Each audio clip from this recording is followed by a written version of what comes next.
Hey, everybody, welcome back to Nerdery and Murdery, a special episode. We've been doing some author interviews, and I'm really excited. This is where we dive deep into the worlds of the nerdy and the macabre. Today, we've got a guest who's not just an author, he's a longtime friend of the show, a cheerleader for Prime Numbers, and one of the voices behind Two Geeks and a Microphone podcast. He's gonna talk about his brand new supernatural Christian thriller, Spiritual Sight. This is a story of faith, fear, and unseen warfare that's already turning heads. It turned my head. In Spiritual Sight, author Stephen W. Boster takes readers beyond the veil of the physical world and into the unseen war between faith and fear, a war most of us sense but never truly see. Story opens with a failed exorcism. It's a moment of courage and tragedy that leaves one man dead and another missing. Consumed by evil he sought to destroy. Decades later, a young seminary graduate named Ethan Parker begins to experience strange disturbances, moving shadows, whispers in the silence, reflections that watch him back, and his faith is unraveling. And what he mistakes for strength may actually be the awakening of a rare spiritual gift. As Ethan learns, he can see this into the supernatural realm, glimpsing of the forces of both heaven and hell. He's drawn into a secret network of modern-day exorcists who fight for the same darkness that claimed his mentor's generation. Guided by scripture, armed with faith, and haunted by doubt, Ethan must confront not only the demons stalking the world, but the shadows that live inside himself. Stephen's storytelling blends theology, suspense, and cinematic tension, crafting a world where belief itself is both weapon and armor. Spiritual Sight explores what it truly means to stand firm when your mind says run, to believe when everything you see tells you not to, and to find light even when surrounded by the deepest darkness. At its heart, Spiritual Sight isn't just a story about exorcism, it's a story about redemption, legacy, and the cost of faith. It reminds us that courage doesn't come from the absence of fear, but from standing in the middle of it, holding fast to the truth that light always wins. Stephen Boster, welcome back, brother. Oh, what a great intro. I'm so going to quote you on that. I'm going to copy that. I'm going to put that everywhere. That's a fabulous overview. Holy cow. I am not worthy. Oh, no, you are. I love the book. Oh, and, yeah. You know, and before I step into it, I have to ask. Yeah. For Prime Numbers, I put my middle initial in there because it's very important to me. It's my grandfather's surname, and the H is important because when I first did my first cover, they put Geoffrey Wright on the cover, and I said, "You need to go back and put that H in there, dude. That's important to me." So, is it something similar for you putting the W as part of your author name? It is because there's also another Stephen Boster, I think, who is a musician somewhere. And then there's also a Dr. Stephen Boster, different middle initials. But Gotcha. Yeah. I was like, yeah, I'll put that in there just to keep it from being mixed up. Well, Mike has it worse, because his is Michael Shanks.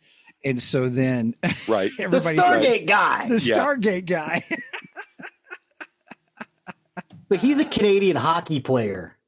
An actor. Mike is not. That's funny. But yes, that is why I put that in there. Yeah. Awesome. Well, the book is really, really cool. I enjoyed it. Steve and I have talked before. I read This Present Darkness, Frankie Peretti. I read Frankie Peretti. I read the Left Behind series. Mm-hmm. And I like stories like this where they do take the spiritual and they put action on it. They put, Mm-hmm. they make it tense. They make it a story. And I think it's really cool. And that to me, I could be wrong in this, but to me, this goes back to the roots of C.S. Lewis. C.S. Lewis wrote the Chronicles of Narnia as his way of telling the Bible to children. Yeah. And we've just seen as it's grown from here. And this is a phenomenal book. I love this book. Thank you. It's funny that I think the second crossover we did with Two Geeks and a Microphone, we covered The Exorcist, both the movie and the real life. So I think it's great. I love it. I love the book. Yeah. Thank you. I really appreciate that. It has been an idea that's been in my head for, oh my goodness, a long time. And then, when we were doing some of our crossovers, and we were talking about writing and doing AI and working with books and how can we bring our creations to life. And I was like, you know what? There's no time like the present. And so Mike had started his, because I told Mike, and everybody who's listening, Mike is my partner on the Two Geeks and Microphone podcast. He got down. I was telling him to do it. The next thing I know, he was already working on his then. He was like, hey, I'm going to do this. And so it just became just a fun opportunity. I almost had it ready about a year ago, but then I had some other things come up, and then I had to do some re-edits, and then recently I had to do some other re-edits to the story. And I really enjoyed the process. I will say, knowing you guys, you expressed, man, you're going to start writing. And then I was like, oh my goodness, this is fun, because we could share stories, share what's happening, what's going on with our book and what we're doing next, or adding something here or doing something there, whether we're Jeff, I got to give you credit. I loved how you put like all your characters like on Facebook and you did all that. I'm like, I got to figure out how to do that. I'm going to do that too. I'm going to copy you, just saying. I loved how you did all that. It's fun. And oh my goodness. And just so everybody, I was already, we were talking before the show, everybody, where I was like, I love your book, Jeff. I love it, love it, love it. And so it was, it's been fun to have that camaraderie, is my point, with all of you guys. So yeah, thank you. Can't see it, Zig. Sorry. Yeah, he's holding. There it is. There it is. It was there for a second. Yeah. So, so fun. How long was the story in your head before you finally decided to sit down to write it? Easy 5 years. Nice. Easy. So some of this comes from, and I allude to it in my bio at the end of the book, is I actually have been trained and I have experienced different types of exorcisms. That's why I mention them in the book, where I can speak to. There's two types.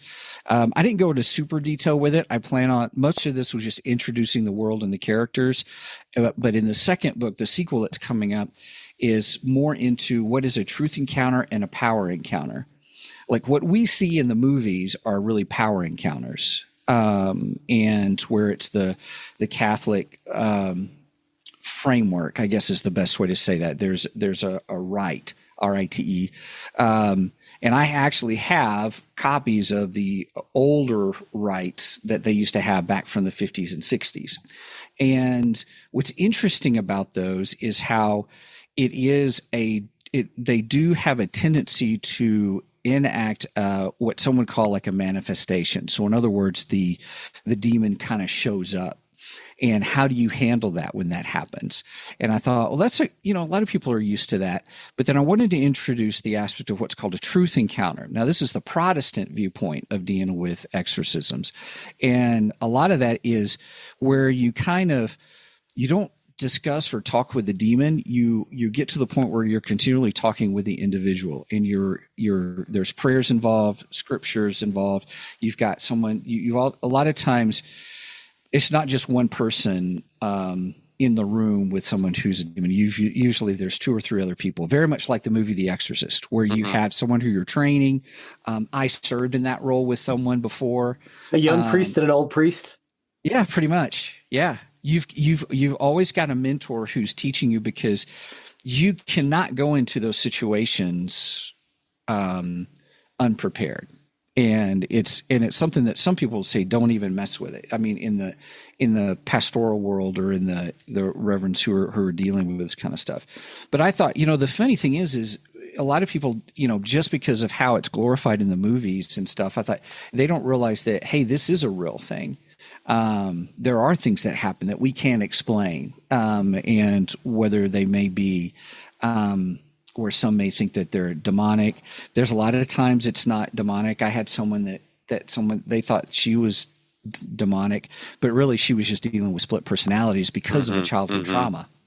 And so you've got to know the difference. And I do applaud the Catholics for having a system for that. Like you just can't have an exorcist. It's got to go to the diocese, right, and get permission and find out, okay, could this really be? Because there's a lot of them out there that are not, but there are some that are.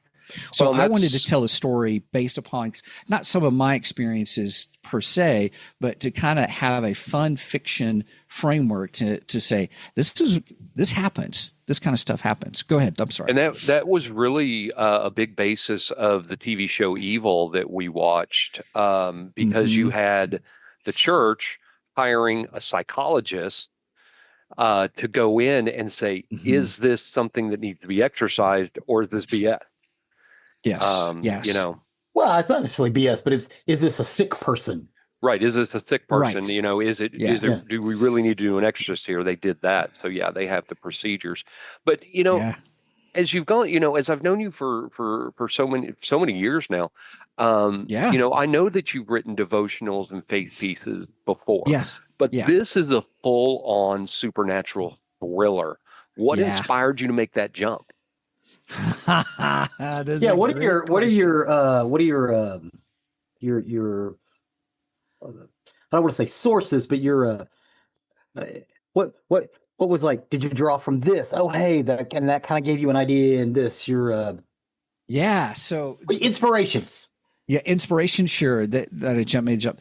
So I enjoy writing. The funny thing is I didn't enjoy reading and writing realistically until I got to seminary. Now I already have an undergrad degree in psychology. I already have an MBA. But I was really challenged when I got my divinity degree out at Midwestern Baptist Theological Seminary in Kansas City, and I really enjoyed writing. And I was like, okay, you know, yes, I can. I wrote sermons every week, you know, for a long time, or when it was my time to preach, or if I was sharing the responsibility, and that was fine, that was great. But then I began to realize how much of my preaching I did storytelling.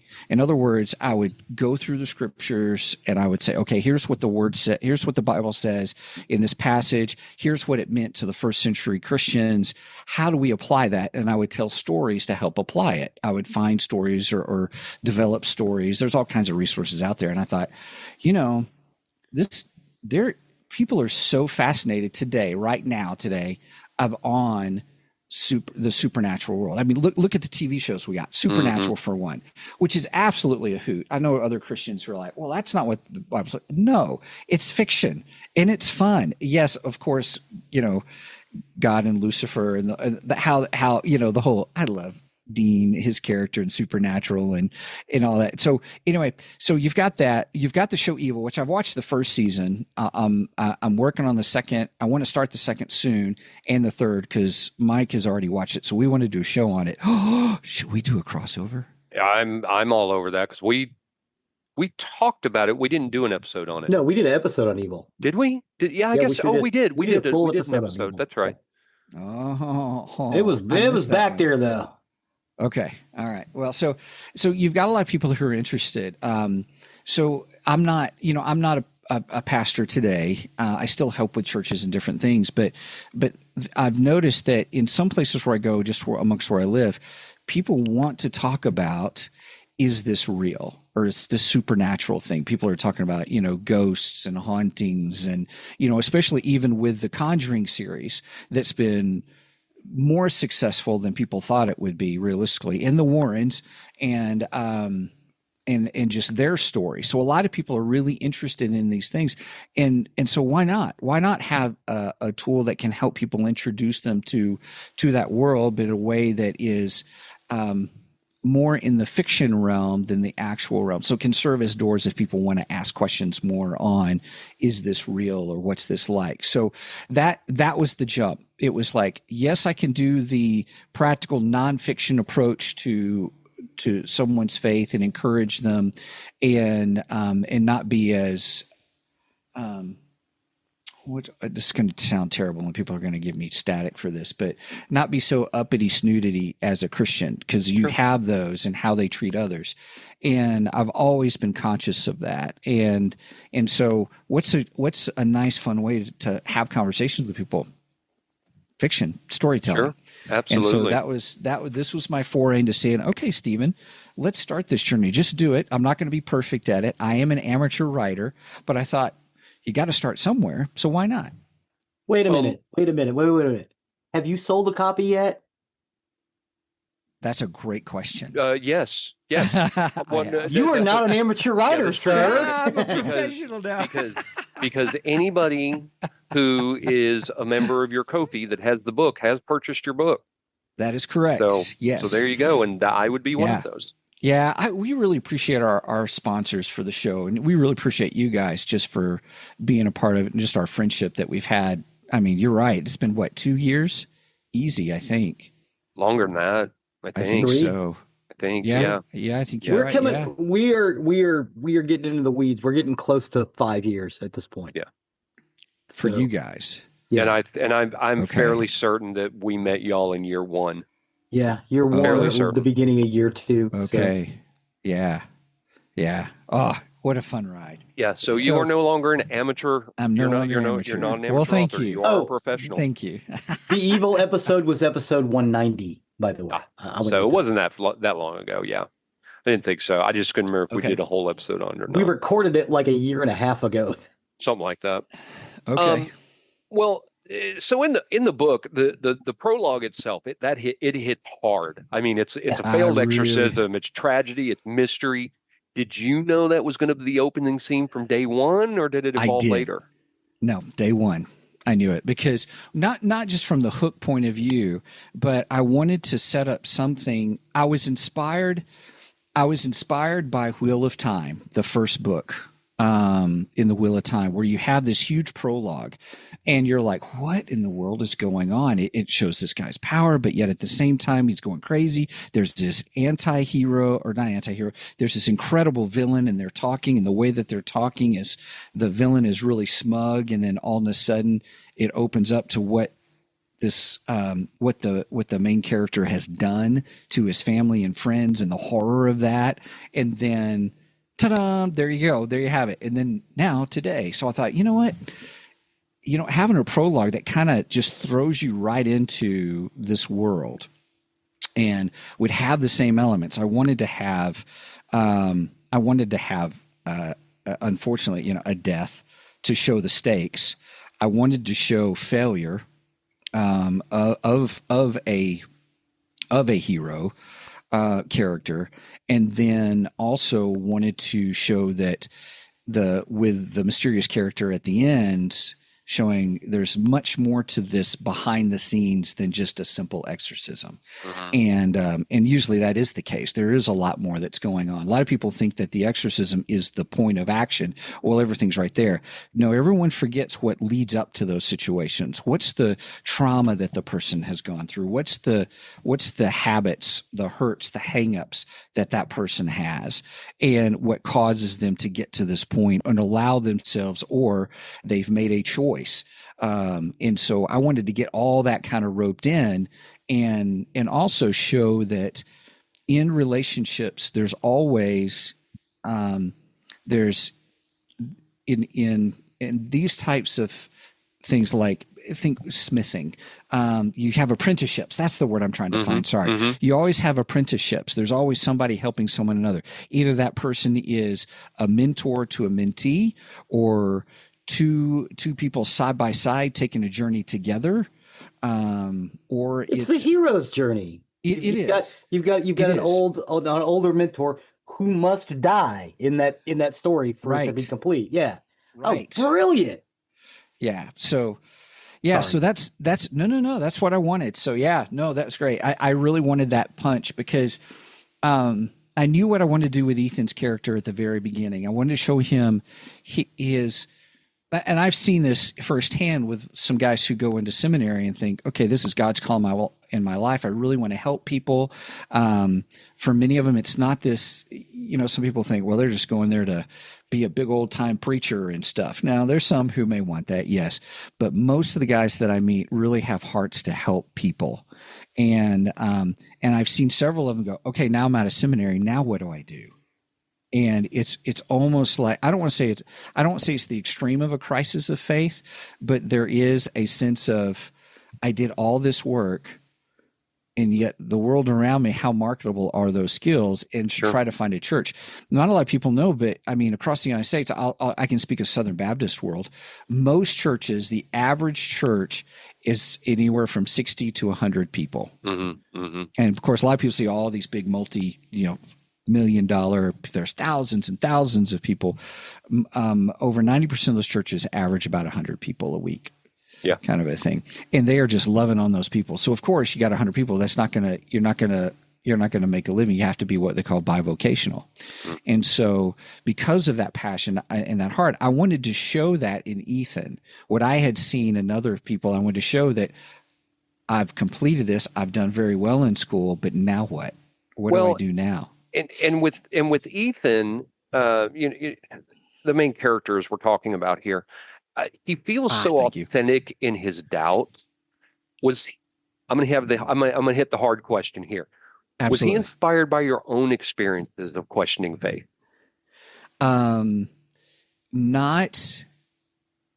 Yes, but not at that time. In other words, when I was in seminary, I had an incredible opportunity to join a church, to be on staff with a church that had 3,000 people on a weekend. And I won the Outstanding Field Achievement Award for seminary. And it was a great opportunity. And what was really interesting, I learned that world, but then I really felt a tug of really truly being the lead pastor of a church. And so I had the opportunity to do like a multi-site campus and pastor there. And it was great. It's a great experience. But then it was like, I don't know, there's still something not, that's when that questioning began. Is this really where I'm supposed to be? Or am I supposed to be doing this really on my own with some others? And so I did. Then I planted a church in the Kansas City area. And that was the struggle. It was like, okay, this is where I have a sense of peace. This is the direction I'm going. But man, there's a lot of turmoil going around in my world. And so I wanted to show that I knew that from that experience. So where Ethan felt it right out of seminary, I didn't. It was probably about 7 years later that I experienced it. Gotcha. That's a good question, though. Agreed. And it's spiritual insight itself. It walks a fascinating line. It's grounded in scripture, but it's genuinely creepy. How did you balance reverence for faith and the tension of horror? Yeah. So I am just now getting into the realm of Christian work and horror, Christian novel writing and horror. There's a couple of guys out there that are addressing this issue of how horror should actually be a Christian genre in and of itself. Brian Godawa is a guy who we've had on the show who takes a really cool theological viewpoint called the unseen realm, which I base some of my work on, not all of it, but he does a better job of introducing these characters from a biblical timeline of what really possibly could have happened. But it's fiction and he's having fun with it. But we talked about the horror aspect. And then there's another author that escapes me right now, but he's got a book just totally about Christian, the work of Christian horror. And so trying to balance that, okay, what's reverent, but what could also be, I don't want to say true, but creepy. What could creepy is, yeah, let's say creepy. Yeah. Creepy. Because as American Christians, we live in a bubble. I was talking to an exorcist once, and I was talking to him about just the American culture. And he goes, a lot of people don't realize, but the devil has limited resources because he can't be everywhere at all times. He's not God. He's not omniscient. He doesn't know everything. He's smart, but and he knows who God is. He was he was part of God's council at some point. But he also can't be everywhere, doesn't know everything, but he's pretty smart and knows human nature better than anybody else. Well, and what a pastor told me once is the devil also knows more about the Bible than anyone you will ever meet. That is correct. Yeah, yes.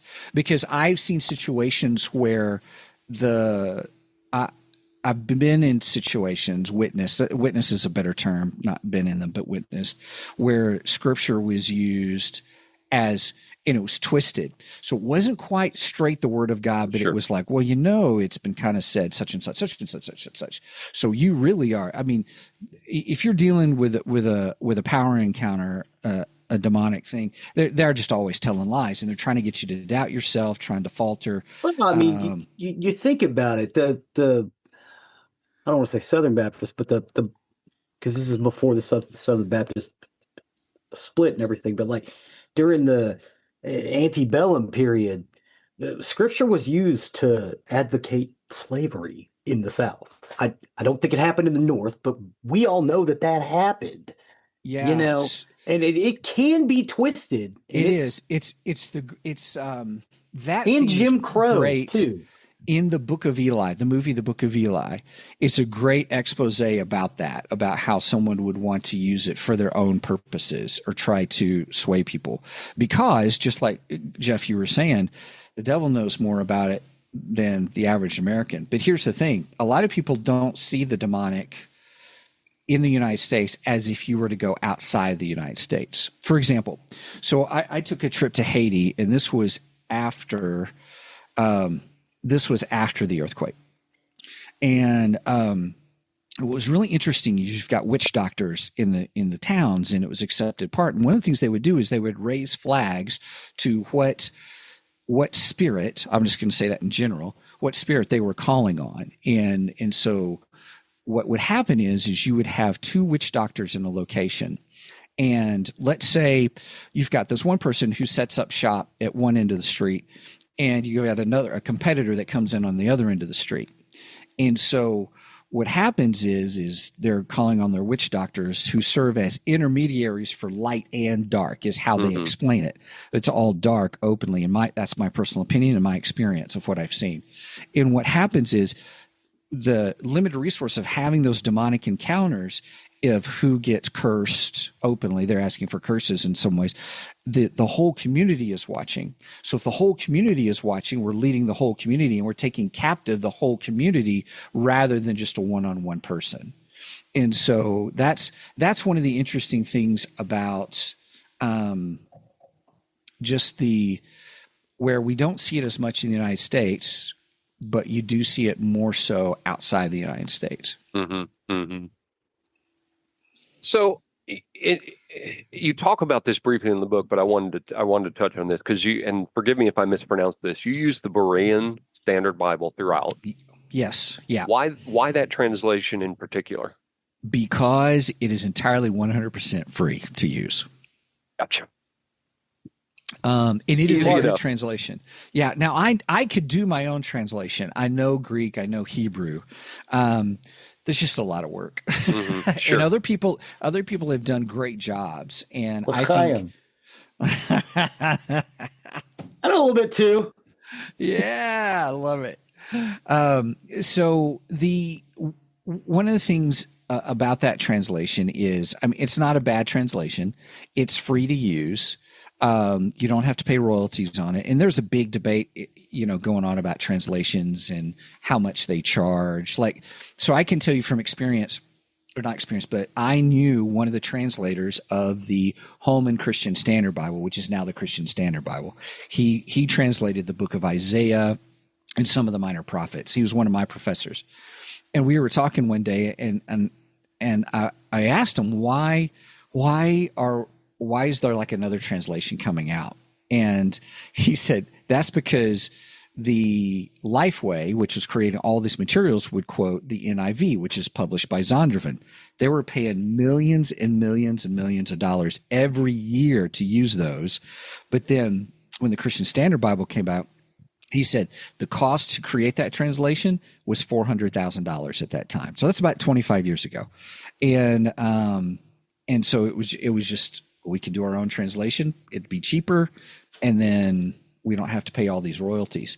And so the Berean Study Bible came out for the whole aspect of, we need a Bible translation that can get out to as many people as possible. It is a good translation. And and doesn't have any of the restrictions of copyright laws or anything like that. So it is why I went with the Berean, is primarily because of that. I knew I could use it. I mean, technically I could have used any translation because you are allowed like 200 verses in a book in most of them without having, you have to still cite that it's whatever NIV or Berean or ESV or these other English Standard Version, New International Version. The most popular is the New International Version. Right. And because it is a great readable translation. It really is. But that's why. Nothing over fancy than that. No, that's cool. I was just curious on that. Yeah. Smart. So in the book, there's a lot of realism to the way that you describe temptation and fear, and it's almost psychological. Were you intentionally blurring the line between spiritual warfare and mental health? Yes, I was. So in one of the things I really wanted to show was not only, if you know, a lot of the characters, a lot of the main team, they all had different characteristics of how they viewed the world. And they all viewed the world in a specific way. And what matched every single one of those was their own stress patterns, like being stressed. And what does that come out? With someone who views the world from a very compassionate point of view, how do they react in stressful situations? And so I wanted to write that in. So, and then how can it have longer term effects, or what it is that it can create division within the team? And so that's why I really tried to get the whole aspect of, if the team wasn't working together, or if they weren't there to help encourage each other and walk through together through their stress, through their things, they would fail. And there is that in the middle of the book, there is another failed exorcism of what they tried to do. But that was meant to also lead into the big thing at the end as well. But you got to have some pacing. I mean, yeah. Well, someone's got to fall down. Yeah, you got to have that. I love it. Yes, you got to throw them in the dungeon at one point so they can climb out of it and win. Yeah, that's storytelling, sir. Right. And so I did want to blur the lines a little bit, because there is not all situations of mental health are spiritually connected. There is a physical component, an emotional component, a mental component. But there are some that are spiritually connected. And I wanted to show that. I wanted to show the stress of dealing with demonic influences, and some would say demonic possession. And there's theories on what's called oppression, demonic oppression. And oppression is really what I have experienced with people has been very much can create mental health issues in an oppression state. Well, you treat the spiritual side as both a gift and a burden. Where did that concept come from, and what fascinated you about that? A gift and a burden. My own personal experience. I just can be open with that. My own personal experience has shown where you can anytime you have a gift, there is I'm going to get static for this, I'm sure, but there's almost like a yin and yang effect is the best way to explain it. You know, how would you get static for that? Because I'm bringing in an Eastern thought into a Western viewpoint of spirituality. And especially within Christianity, you don't mix the stuff. It's Eastern. I'm sorry, it's Eastern. If you define the East as being like Germany and over, it's Eastern. Right. You could say Middle Eastern concept. You're okay. Yeah. But in this day and age of people that get upset over everything, you're asking why would somebody be upset about that? Really? Yes. Yes. But we see it every day. We see it every day now. But it's a common expression, the yin and the yang, the good and the bad, the balance. Okay, here's one for you. Here's a common expression. I'm a man. Watch somebody tear me apart for saying that. But you are a man. Okay. But then you're going to get the people that say, but I'm identifying as I'm misidentifying a gender. You've not seen the people that argue this stuff, that you can't define a man. And I'm telling you, this is the world we live in. People are just like, oh, well, you can't define a man and woman that way. Just because it's next X and next Y chromosome, you can't define them that way. Yes, you can. Whoa.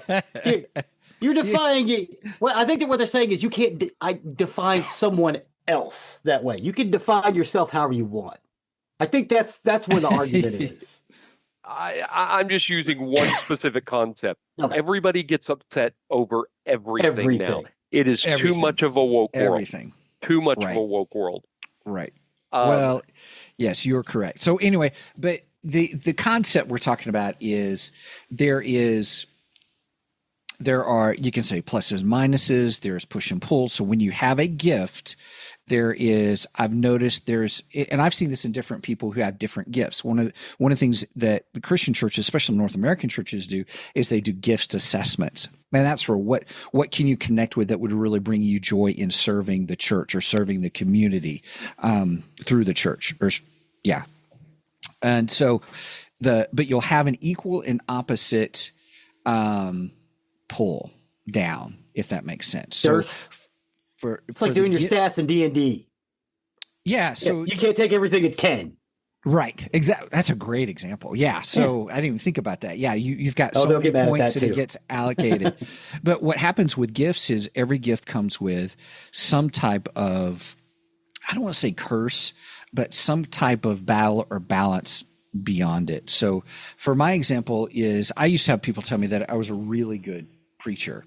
And that's only because I enjoyed just the cool nerdiness in the Bible. I bring out all the little nerdy details of stuff and like, this is really cool. This is now to give insight. Now how do we apply that? And then I do the storytelling. Mm-hmm. And what was interesting was some people, everybody, dealing with, I've been in several different churches. I served on several different staffs and stuff. And it was like, people thought, it was, I never, how shall I say this in an eloquent way? People thought I was after their job. I'm like, no, I'm just doing this because I enjoy it. The problem was that there were some people who'd be like, Stephen, we want to hear from you, not this other person, kind of a thing, as I think is what happened. And that's happened on a couple of occasions. And like, all I'm doing is I'm just trying to be faithful to what the Bible is saying and to help others with it and help them live their lives in love for others. And so anyway, that's kind of the balance. When you say, when you have a gift, is there a swing on it? Yes. It's almost like, this is a terrible example, but from a psychological, for those who are bipolar, for every high, you've got that low. Mm-hmm, and mm-hmm. I've seen a lot of people, even in my own life, I have some things that I'm like, hey, I'm really good at this, but I also have these lows that if I don't monitor those, I have to be really careful how it affects the gifts. That's all right. Welcome to Nerdery Murdery, where we have the highs and lows, the ups and downs, the good and the bad, the nerd, the murd. I love it. Oh gosh, that was a great question, Jeff. That was a great question. I appreciate that. I'm with you on balance. I have a yin yang tattoo right here. Cool! I learned something new. It's kind of, here, I can show it on the screen. Maybe. Is a double one? Wait, wrong arm. Nah. It's on the wrong arm. Well, okay. From where I was sitting, it's the right arm. Oh, there it is. Yeah. Wow. And it's looks a yin yang. Really good. It's a yin yang with the, night and day, sun and moon. Yeah. I like that. That's not your typical one. I like that. I've had that tattoo for 24 years now. Simon, Randy, in the book on my 30th birthday, told me I was getting it. So there's a long story behind that. Won't go into it, but anyway, yeah. Oh my God, I remember that. That means you and I are about the same age. I'm 54. Yeah, 54. Yep. Sorry, we tailed off as we will. That's fun though. As we do. Faith-based horror is a very tricky genre. It is. How do you keep it authentic to belief while still delivering chill? I remind people it's fiction. I mean, it's it is fiction. There are some things that are grounded in real issues, real events, but isn't that what all fiction is? Isn't all fiction? I mean, the greatest example I can give is I love Star Trek Next Generation. And the whole thing about Star Trek was we have this almost utopian world, but we still deal with social issues, kind of a thing. And that's what I loved about Star Trek. Hold there. Okay. Not until Rick Berman took over. Rick Berman introduced the internal conflict. Because Gene Roddenberry, everything was perfect and it was beautiful. When Berman took over, it's called the Bermanization of Star Trek. When Berman took over, you started seeing internal conflict.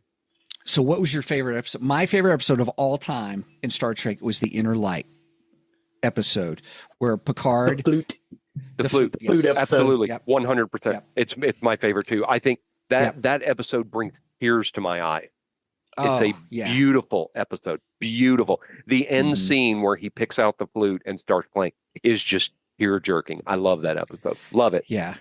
Yeah. I think a lot of people behind DS9. What We Leave Behind, DS9.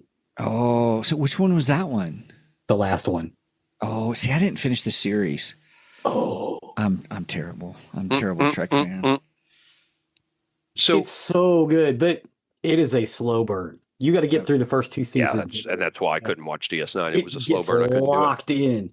But you got to remember, like Kira, she's a terrorist. She was a terrorist 2 weeks before they made her second in command on the space station. Like an actual bona fide set buildings on fire terrorist. Yeah. Yeah, it's like and that's the way Homegirl played it too. It's like, God damn, she's gonna kill everybody. Right. So thanks for joining us for Star Trek DS9 talk. Right. We appreciate you for that. This is what friends do, everybody. We just squirrel around the coffee table. So, as you researched the book, or was there any research you did or any story element that legitimately scared you while you were writing it? Yeah. So one of the things that I openly struggle with in demonic encounters and in some of the research is what how shall I say? Why some demons are allowed to go further than you would expect them to be able to do things. Like when I wrote the character of the girl where we had the failed exorcism and where she becomes a part of the main possession that's occurring at the end of the book. It was that situation, more than her as a character, but her situation was what I was trying to bring out. That sometimes you can be a really a good person, and for whatever reason, this bad stuff happens. And it's the ultimate question of why does God allow bad things to happen? Okay, I know we spoke of this a long time ago. If you have not yet read it, Robert Heinlein, Job: A Comedy of Justice. Yeah. That's exactly what it's about. Yeah, I got it. When we talked about it, there's several Heinlein books that I have on my list, and actually I got the the Audible ones. Which one did I get? Stranger to Strangeland. My gosh, you talk about a movie. I would kill Ziggy to have a movie of Job: A Comedy of Justice that did good. I would kill Ziggy for that. I might kill myself if I could see it first. Oh, you know what? I got the Audible. I didn't get the books. I got the Audible ones. I think that would be great as an audiobook. Let me. Now I'm going to double check that because now I'm like second guessing myself. But yeah, because I added several that you guys had said, so they're on my list to listen to. It's so good. It's so good. Oh yeah. Yeah. We just did a matter of fact, I was loading it up. An episode on like 4 different, kind of unknown novels, and I think one of them was Cat's Cradle. It's like, as soon as you were finished reading Cat's Cradle, you need to go right into Job: A Comedy of Justice. Job, yeah. Job. Yeah. I gave that that comparison. Yeah, I think those those two books are bookends that just strangely enough go together. Yeah. I got several on my wish list. Stranger in a Strange Land is still on my wish list, though. Great one as well. Great one. Get the unabridged. Get the unabridged. Absolutely. Get the unabridged. Yeah, get the unabridged. 100%. 100%. Gotta walk through walls. Yes. The comedy Justice was the one that I did get. Joe Comedy Justice is just fun. Yeah. It's a fun book, but it's exactly that. It's about why do bad things happen to somebody who is good, and that's what he goes through in this. Yeah. So that was one of the things that I was trying to start bringing into this girl who's innocent, and yet unfortunately she is being affected by this. And so I didn't develop the theme as well as I wanted to, just because I had so many other things going on. But it's something I'm going to end up bringing up in the second and the third book as well. So it's a trilogy. And nice, outstanding. I want to talk about some characters for just a minute. Warren Michael and Ethan Parker, they form, the way I saw it, they formed this beautiful mirror of legacy. One man's fall versus another's rise. Mm-hmm. Was that generational redemption always part of the plan? Yes, it was. Because I didn't want to have just a hero or mentor, excuse me, the mentor, the old man on the mountain kind of story where, okay, here you are. I wanted to give him where it wasn't just someone who was, I'm trying to be careful not to give spoilers here, but it's going to be hard to do, but I didn't want to just do something that was, hey, here's this guide. Here's your hero guide for the hero, and then the rest of what happens in storytelling with those heroes. I wanted to give something deeper with saying, here, there is a connection with these two. And where the guide had to make some very hard choices early on and how he was going to handle those and how that affected others, and to bring that out in the story between the two. So, but gosh, you said it much more eloquently. I love it. Where it is the legacy. And then I tried to bring out that legacy probably even at the very end of that last chapter, or the postlude, where it was very much, it was, I don't know if you noticed, but it was stated, he will carry on your legacy. It was that whole thing at the end where your legacy is in good hands, kind of a thing. So yeah. Boy, great catch. Nice. Thank you. And that takes me to Ethan and another one, the friendship between Ethan and Jake. That really grounds the story emotionally. Was Jake always meant to have that kind of secret role, or was that a twist that kind of surprised you?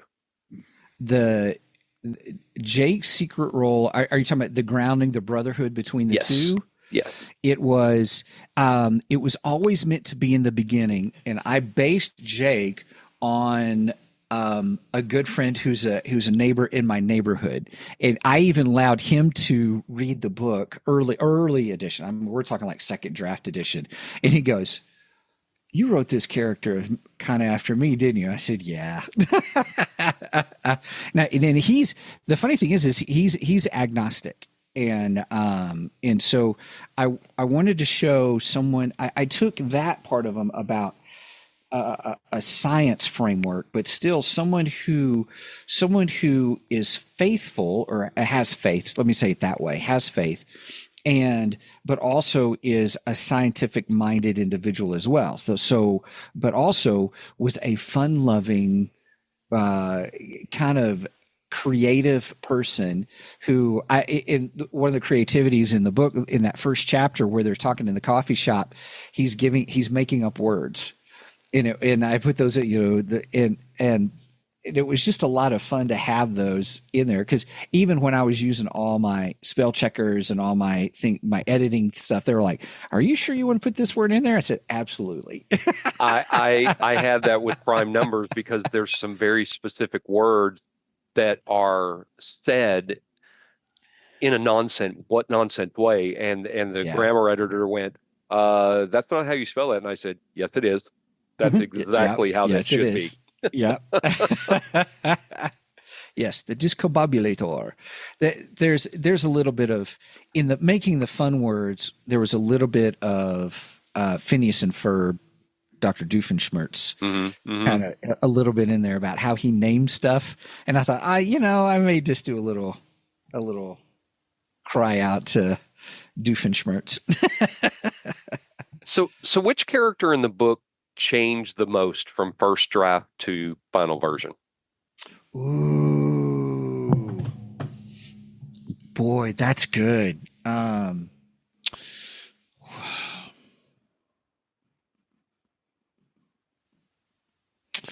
So are you talking about the main characters or side character?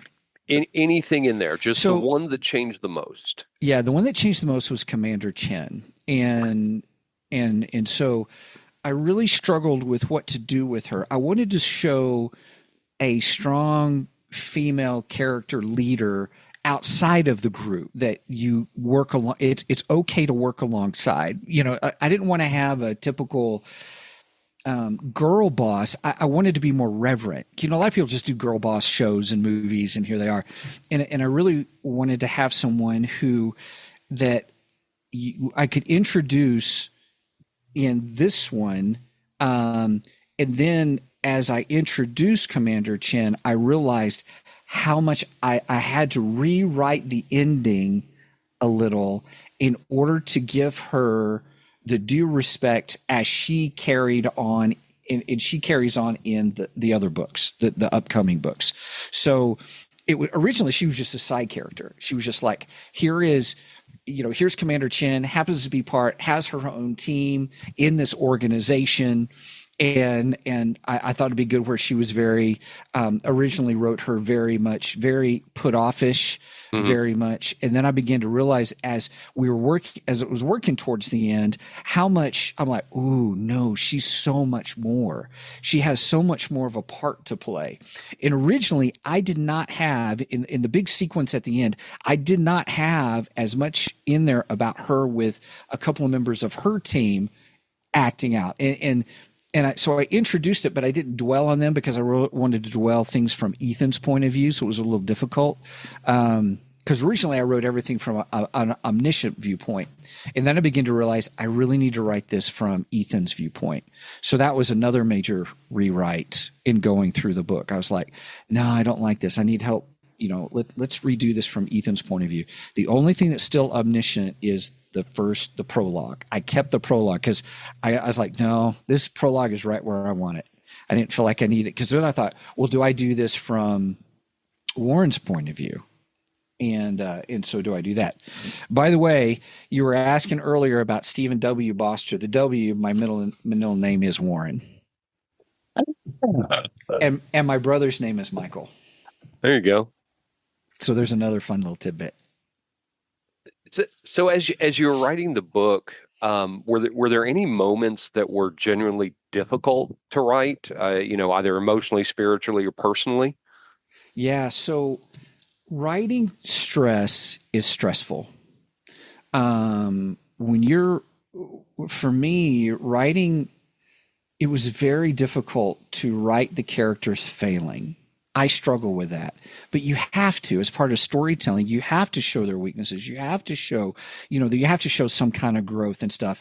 And when I first started, my first draft, I was like, everybody, we're rocking and rolling. And I'm like, no, once I got to it, I was like, no, they've got to show their humanity of who they are.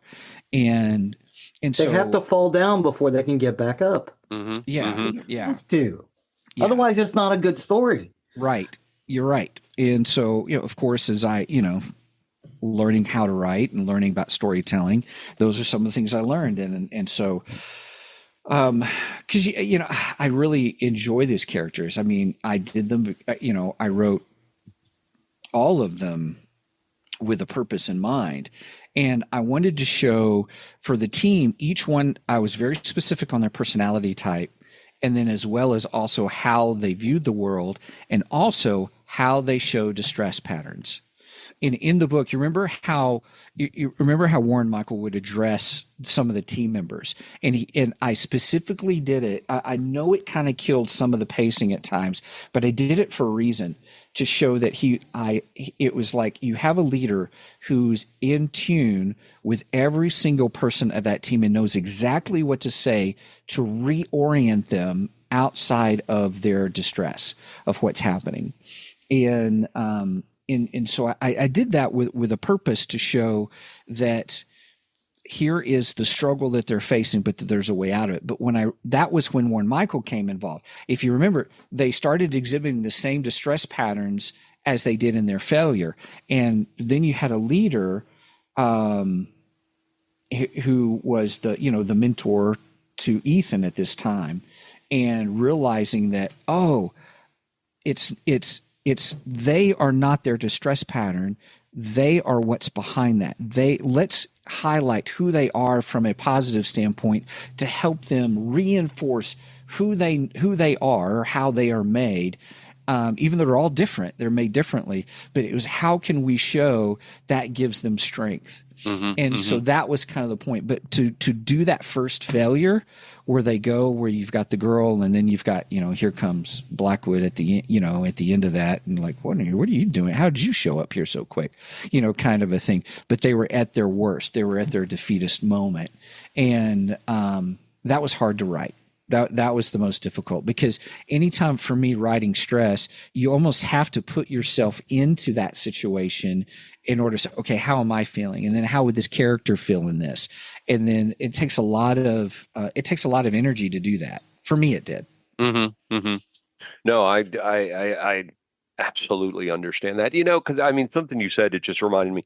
If you go into prime numbers, of a sequence I had always seen that I had to put in there is the scene when they come back to Rook's and they all sit down and eat. And the banter that happened between the group, I had to show that even in this world, this was still this group of friends. Even though Whisper at the very front of that moment, he's all pissed off, sulking in a corner. Eventually, he comes to the table, and it's just those friends still together, because it's that bond. If you ever meet our friend Don, he stands up when he eats. Yeah, he does. Sometimes, not always. Sometimes, and he's talking. He's probably great at parties, because he's sitting there milling around with everybody, and he's just eating and going around. Yep. He is the best. Oh gosh. So I'm going to go into some background stuff here, kind of the behind the scenes of the book, and when I came up with this question because of what I've done with this, but I'm going to ask you, if Spiritual Sight had a soundtrack, what track would be playing during Ethan's final confrontation? So what kind of soundtrack? What kind of music? Category? What song? I mean, when you see his final confrontation, what song? If this was a movie, what song would be perfect for that scene? Oh, that's a great question. Carry On My Wayward Son. No, I don't. No, I don't see that one. It's oh gosh, it's killing me. It's on the tip of my tongue. It's the soundtrack right in Thor, the one where he's not the first one, not the one before Love and Thunder, the one where Ragnarok, where then he's in full lightning mode. You're talking about the Immigrant song. The Immigrant song. Yes. We come from the land of the ice and snow with the wind. Led Zeppelin. That's That's the one. That's the one, because obviously there's this epic, build and stuff, but it is now you get to the point in that last confrontation where now it's obvious that the tide is turning now at this point. And I wrote that for a reason. I wanted to show, without giving too much away, I wanted to show that even in the darkest moments, there's still some hope somehow, some way. And even at the last where we think all is lost, it's never lost. And so I tried to give a point where for those that the big thing about spiritual warfare a lot of times is prayer. And I didn't bring that too much in this book because I was still introducing everybody, but I wanted to spend the second book more dealing with the lore, if that makes sense, rather than the first. And in that, but I gave a glimpse that there's prayer that happens and it sets off a chain of events. And so that's what I wanted to show, that even when you think everything's lost, it isn't. And I've lived that in my own life where I've lost what I deemed at that time everything. And there was one thing that kept me through it all was my faith. And that's what helped.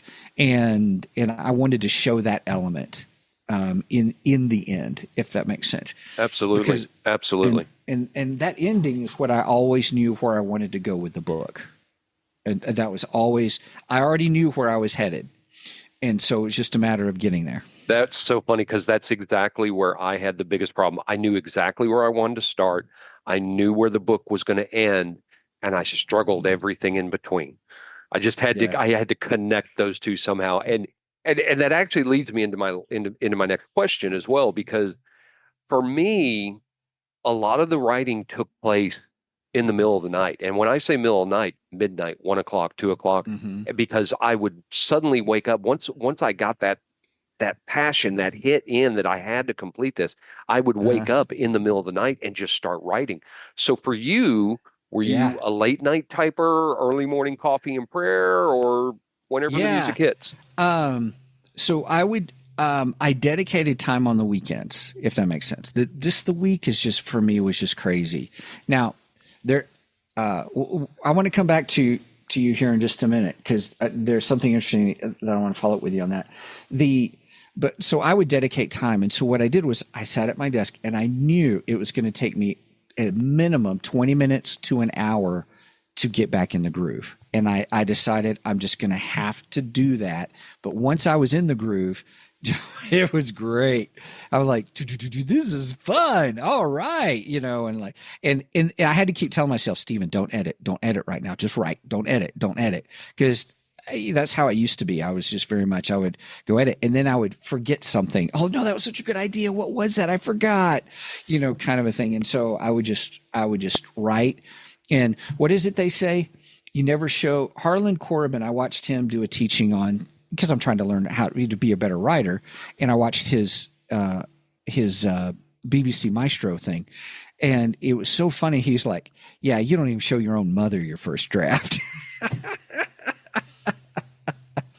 But I want to come back. The reason why you got up in the middle of the night, though, is there's a guy by the name of Ryan Doris, who is a practical applicator of a book called Flow. And he talks, what I like about Ryan Doris is he puts it kind of in lay terms on the science of flow, of how do you get the most productive out of you? And what does the chemical brain do? Where can you, when are the best times for people? He says, one of the interesting things is he talks about is when you first wake up in the mornings, or when you're up and when you're first waking up, let me just say in the middle of the morning or in the middle of the night when you wake up, he goes, your brain is still connected to your REM sleep. And because of that, you're more creative. You've got more creative energy because you're tied into that. It's also why memory experts will say, like those who do like lucid dreaming and things like that, when you do training for that, they tell you as soon as you get up, keep a journal right by your bed, and get a nice pen. Let's treat it you want to treat it with respect. And he goes, and then you just hurry up and write down what it was you were dreaming. And then it helps you remember and have better, you begin to get better recall. And that I was studying it for memory, not necessarily for lucid dreaming, but it was just an interesting aspect of when is our best creative time, and getting out of what I guess Ryan Doris calls it cognitive load, and where you get bogged down with everything that you got to do today, that you begin to lose that. So kudos to you, man, getting in the middle of the night. I don't know if I could do that or not. There were times I wrote literally till 5 o'clock in the morning, and I thought, oh my gosh, I got to get one more hour sleep. I just got to sleep for one more hour because I got to work in it. I got to work in 2 hours. Yeah. So, Right. and my boss asked me not too long ago, he's like, where do you find the time for all this? And I said, in the middle of the night. Just when I do it.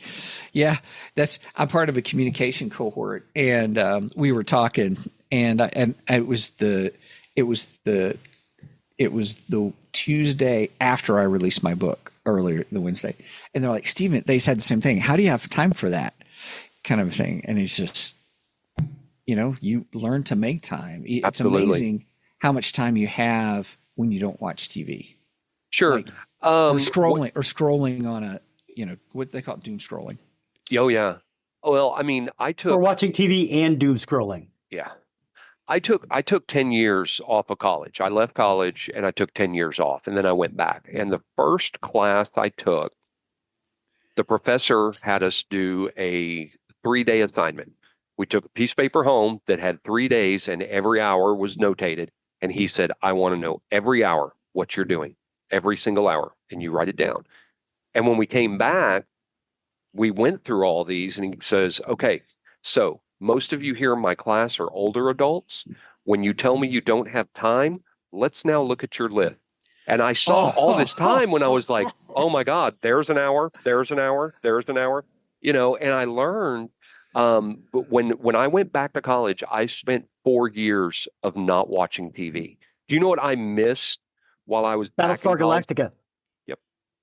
Oh, really? Oh my God. We were like, dude, watch it. And I said no. I said no to TV for 4 years because I was like, I'm going to use that to study. And because that was my biggest time kill, was sitting in front of a TV. And so I used that to study and get through college. I mean, that's how I got through college in 4 years with a full-time job on top of it, And so it's just, there's time. You just got, if it's important enough to you, you'll find it. You'll find it. Yeah. Yeah. Did you ever hit a You can point? stream everything now, so. Yeah, I mean, I've gone back, of course, and watched it. But did you ever hit a point where you thought, I just can't finish this? And what pulled you through it? Yeah. I took a break from it. I have to do that. I have to do that. Yeah. I haven't looked at it in like a week. It's like, no, I need to leave it alone. Yeah. Well, there came a point where I was working on it, and I was getting self-conscious about some other things in life, and dealing with some mental stuff, and I when I started writing, because I felt like, I've got to finish this. I'm one of those that, if I can't get to it, or if I don't feel like I have time for it or something, I'll get stressed. I have time structure issues, and so what happened was when I came to it, I'm like, I noticed that for myself, I don't seem to get any farther with it. This doesn't seem fun. This is hard, and then I had to tell myself, well, sometimes work isn't fun and you have to trudge through it. But I realized what I really needed was just take a break. Mm-hmm. And so it was in between drafts. I had to do it was like another draft. I was like, okay, I got to make my edits based upon, using some tools to help me with editing. And I was like, I don't know if I want to do this right now, and I don't want to. And so I just took a break. I gave myself permission, saying, you know what, rest is productive. I had to hear that. That was the thing. So I don't remember where I read that or saw it maybe I was doom scrolling and I saw it, but it was the permission that rest is productive. And I'm like, you know what, that's where I'm at. I need to take a break. I need to rest. So, and I feel so sorry for Zig, because Zig went through over 10 years of listening to me at multiple times over that 10 plus years going, hey, Zig, I picked up the book. I'm starting writing again. And he just went, do it, man. Go for it. And never once said, hey, where are you? He just cheerleaded me on every single, because I would put it that's down. awesome. and then I would just come back to it later. And when I would come back to it, hey, I'm writing this again. He was just right there, and I thought that was That's really awesome. cool. Yeah. Yeah. Zig, you're a cool guy no matter what Darkwing says about you. Hey, fuck that guy. He's crazy. He is crazy. He is crazy. I wrote him that way. Oh gosh. So what advice would you give to other Christian wannabe authors or creatives who want to explore darker, more challenging subject matter? Do it. Do it. Take the steps. Do it. So one of the things you got to balance though in that is you're not really focusing on the macabre as much as you're focusing on the redemption story. And the macabre is just the environment, for lack of a better term. It's a character in the film openly, or in the book. It's just and so. But your heroes have to struggle against something. Sure. Yeah. Yeah. And it gives a sense of stakes. It's very, again, that's why with some of the opening, I spent a lot of time on the opening. I wanted it to be as it is, that there is a loss. It is a little gruesome, and it doesn't seem, it's more, I tried not to glorify the gore, if that makes sense, but I wanted to make it a character so you knew this is serious stuff. Because a lot of times there's these young pastors and stuff that I've seen in my life where they treat some of the supernatural stuff as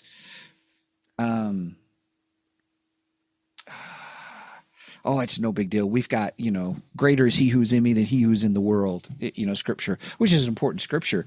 But you've got to be reverent. You can't just walk into these situations and be like, yeah, because, they do damage, plain and simple. Well, and something Zig talked about, I'll talk about a couple of series of books here that ride dangerously close to the edge of characters that everything goes their way. And sometimes it's like, come on now. You got to have something. Now, granted, in each of these series, I'll mention them in a minute. In each of these series, the main character does eventually have some weakness and does eventually fall and then come back, but they're so dangerously close because of how good they are. And the first one is it's the Edwin Drood series of books, and it's about I'm trying to remember what they are. They're the Droods, but they're this supernatural family basically, and all the books they're tongue in cheek titled after James Bond movies. There's like The Drood Who Killed Me, or it's something like that. There's a whole bunch of books. They're a lot of fun. But Edwin Drood sometimes is just so powerful and so good. You just go, come on. The other one, and it's one of my favorite series, The Stainless Steel Rat. The stainless steel what? The Stainless Steel Rat. Yes, he always gets away with it. Yeah. James DeGriz, he just sometimes it's just too easy for him to do what he needs to do. But he does have some fall moments. But those are two series that come to mind when I think about that, about series where it's dangerously close to your lead character not having a fall to keep you along with it, because you have to have that fall. You have to have that fall to make you emotionally invested, like you talked about with Prime Numbers, with Primus and Darkwind in their part of the story. You're emotionally involved, and their fall, it hurts. It did. Yeah. Go to Stephen King, because Stephen King is a phenomenal world builder and character builder. Some people can't read his stories because they're a slow burn at first. But if you can sit through his stories, by the time you hit the middle, when the conflict happens, you are so emotionally involved with those characters. You just can't take the bad things that happen to them. Frank E. Peretti. When I first wrote or read This Present Darkness, I was so, I'm going to tell on myself here, I was so engrossed in what was happening with the main character and the problems he was having. I met my youth minister for coffee, and he was saying prayers, and I caught myself saying, let's pray for the main character of the book. because I was emotionally involved with the character, Oh and my that's when you gosh. know you have a good story. So you've got to Right. be very, very careful to not make everything work out for your characters. Things Yeah. have to be tough. Things have to be to not be easy, or you're gonna lose readers. And Like I don't be said, afraid to kill them off. you can't be afraid to. It Yeah. happened. It happened. Darkwing dies in book two. So oh wait, I'm sorry. No. Yeah, you can't be afraid of it. You can't be afraid for your character to experience loss. It doesn't necessarily have to be death, but if they experience great loss, that Mhm. that can really, really make a great character. Mhm. Great character. Yeah. Even at the end of the book, when there's, some loss that happens, it had purpose. I try to show purpose behind it, and in the acceptance of it, and how even though that it's purpose, we still struggle with that loss. And yeah, so Awesome. yeah, Fantastic. Well, I've got a new segment I came up just for you. This is called Lightning Round.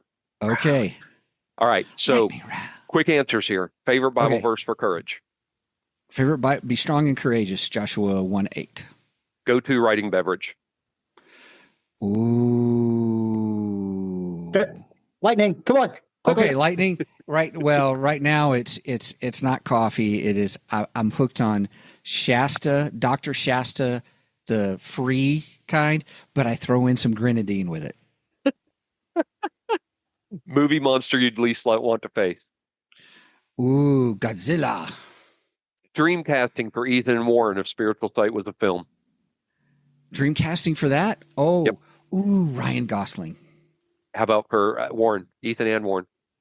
Oh. So that was for Ethan. For Warren, call me crazy, but Liam Neeson. Outstanding. Last but not least, one word that sums up Spiritual Sight. Hope. Fantastic. That was fun. I came up with those. I thought it would be fun just to do those. I have literally one last question. Sure. What do you hope people are talking about after they read Spiritual Sight? I want them. I want them to really start looking in and researching the unseen realm. That's what I want. That's what I'm talking about. It's not necessarily about, I want to talk about my book and get out there and tell a little bit about my book, which, yeah, would be great, would be nice. But really, it's meant to be the gateway drug to get into really the supernatural world that we don't talk about a whole lot in America. And there's a great book. Oh, gosh, where did I put it? I just rearranged everything. But there's a book called The Unseen Realm by Dr. Michael Heiser. And they just released a couple of weeks ago, last month now, a new expanded edition, which adds like 30,000 more words to it. It is a balance between a scholarly work and a popular written book, and it is this guy's treatise, his theological framework on the unseen realm that got started when he looked at the Hebrew. He was an expert in Semitic languages, and so you're talking Ugaritic or gosh, I can't even name them, but ancient Hebrew, all those, that time period, and in Psalm 82 in the very beginning, what really struck him was God had his place among the gods, the Elohim.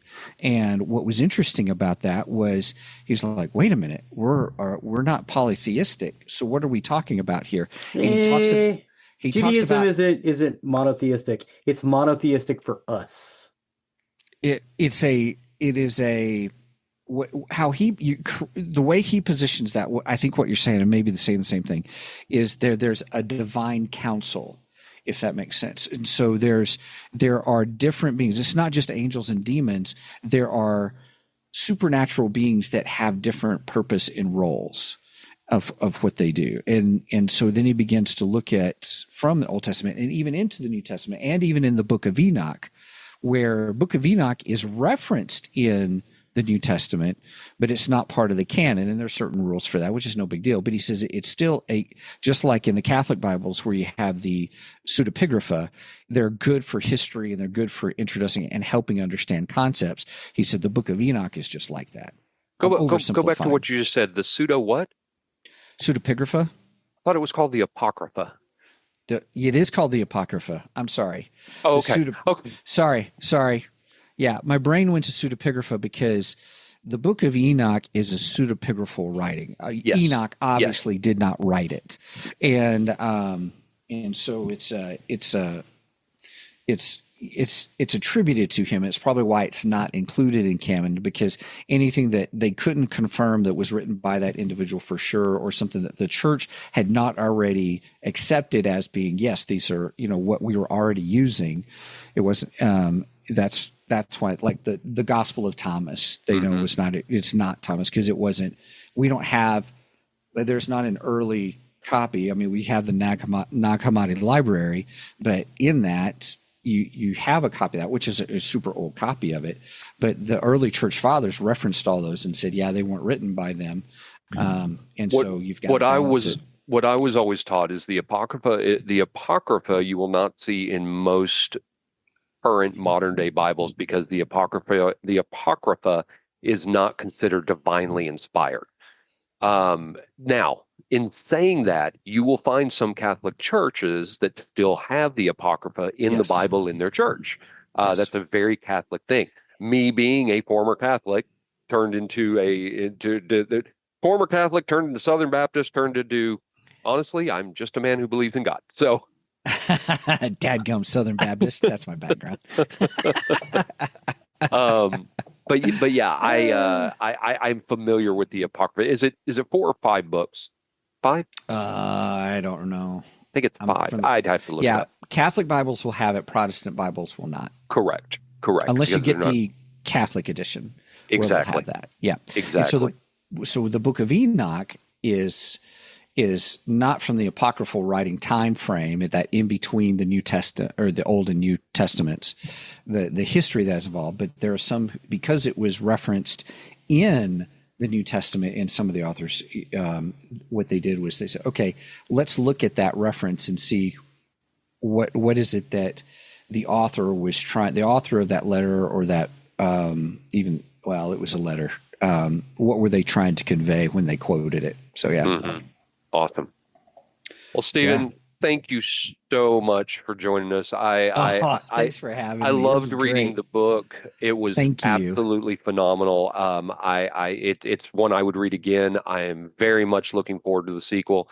Right now, I believe it's only available on Ko-fi. Is that correct? They can get on Ko-fi. You can do that. It is on, the ebook is on Amazon. I went ahead and released it on Amazon, so you can get it. I did have it as, not only you can get it for $3.99, but also you could even do, if you got Kindle Unlimited, you can read under Kindle Unlimited. The only reason why, as I was telling you guys before, I said, the reason you get proof copies, everybody, is because you got to double check, and it chopped off thing, and my font is a little smaller than I want it. And so I got to go back and fix all that. So, but that's okay. That's all right. Well, in Ko-fi, Two Geeks and a Microphone, again, I talked earlier, that's the podcast that Stephen and Mike do. The Ko-fi is there, just like we have our Patreon. They have Ko-fi, which is it's similar, but they take a little less out from their donation. But I wanted to say with Ko-fi, you too, for only $1 a month, could be a sponsor of Two Geeks and a Microphone, and it will feed their family for a month. Or for $2, you can give them 2 meals, or 3, you can give them 3. Sorry, had to do that. Oh my gosh, that's awesome. Thank you, Sally Struthers. Right? That's where my brain went back to. Oh my gosh, that's awesome. This book is amazing. Two Geeks and a Microphone. I've talked about it on their show. I've talked about it on our show. I love their show. I listen to theirs all the time when I work or I'm driving. I've listened to their show from the beginning all the way. I'm not quite current. I'm mostly current because I listened to the last 2 episodes, but I have some ones in between I got to catch up on. Right. But they're a lot of fun. It's a great Yeah. podcast, so much fun. They do some great interviews on their show as well. Thank you. But Stephen, Yeah. great. I love having you as a friend, and absolutely love the book. Absolutely love the book. Thank you. I really appreciate that. Both of you are just great. I mean, I have enjoyed, 3 years. It's hard to believe it's been almost 4. Almost 4. Yeah. Almost 4 for sure. Wow. Oh, hey, you know what? I do want to say something to you. Shalom, Chavel. Peace. And I get the other one. Peace. Chaver. I don't remember that word. My Hebrew's terrible. It's friend. It's a little more than a friend. It's a little more than friend. Here's, or you can say, Shalom Gibor. And that Gibor. is peace to my warrior battle friend, my hero. Gibor. Gibor. Gibor. Yeah, those are David's mighty men were referenced as Gibor. Gibor. Yeah. Well, the last thing I'll say about Spiritual Sight, and maybe you can use it as a tagline somewhere: faith and fear both demand belief. The choice is yours. Bum, bum, bum. That's great. Oh my gosh, that's so good. I need to pay you for those. Even for the intro was fantastic, and even the byline was great. I appreciate that. I love doing this kind of stuff, and just writing this kind of stuff, because I think it's very important that we highlight, especially indie authors such as ourselves. Zig, my hetero life mate down there, he's working on his own book. Nice. Yeah. I'm in the second draft. Right on, dude. Second draft. That's exciting. I'm still in the process of reading his. I stopped and I wanted to finish Spiritual Insight, and then I'm going back to his, and I'm going to be working on go that. to the second draft. It's a little clearer. Okay, I can do that. Yeah, I'm only up through 14 chapters. It's got like 40 chapters in it. I got to combine some. I'll go back for that. I keep going back and forth. That's my problem. Because I got this group over here, and I got like 100 characters. It's a fantasy novel. You have to have 100 characters. Well, like I told Zig at one point, I said, dude, you do not have to write the Silmarillion. It's already been written. I did not. So, however, there is a page with characters on it. Yeah, it needs it. It definitely needed it. It definitely needed it. It definitely needed it. But yeah, Stephen, thank you so much for being with us. Absolutely. I appreciate it. Please go out and check it. Me. Oh, I always happy to have you. Always happy to have you. Please go out and check his book. Again, it's on Amazon, or you can go to Ko-fi if you'd like to feed them for a month. And if you just do it for 1 month, you get access to the book, PDF copy of the book, and there you go. You can any supporters at any time. Yep. Outstanding. Well, I appreciate all of our listeners for stepping in with us for yet another special episode. I love dropping these in. So much fun to do these kind of things. Just a reminder, you can find us on nerderymurdery.com. That's our hub. That's for everything about us. You'll find links to the episode pictures, and you'll also find the link to our YouTube page, which they so often update. Yeah, we got a lot of cool stuff out there, especially the playlists. Thank you for your work on that. Thank you, sir. If you want to show off your Nerdery Murdery fandom, you can go to our merchandise page off of our main page. That's where you'll find things that you can show off to show that you're fans of the show. You can also help out by becoming a patron. The link to our Patreon is on our website, just like we were talking about with Ko-fi. It's a way that helps out with the costs that are associated with this show. It does cost to keep us on the air from our uploads and our storage and our website and our everything else that goes into this. I promise you, it does not go to to fuel our Lamborghinis or our Ferraris or our Porsches or our mansions that we live in. None of those at all. I promise. But we do appreciate each and every one of you. Please, thank you. Please and thank you. One thing you can also do that is completely free, you can leave a 5-star review wherever you can. Really helps us, helps others find our content that may be looking for the information we discuss. And last, but certainly not least, because I know he's out there listening somewhere, Chuck, you can go to sleep now. Good night, Chuck. Good night, Chuck. With that, I have been Zig with your Nerdery. And I'm Geoffrey with the Murdery. Cue the music.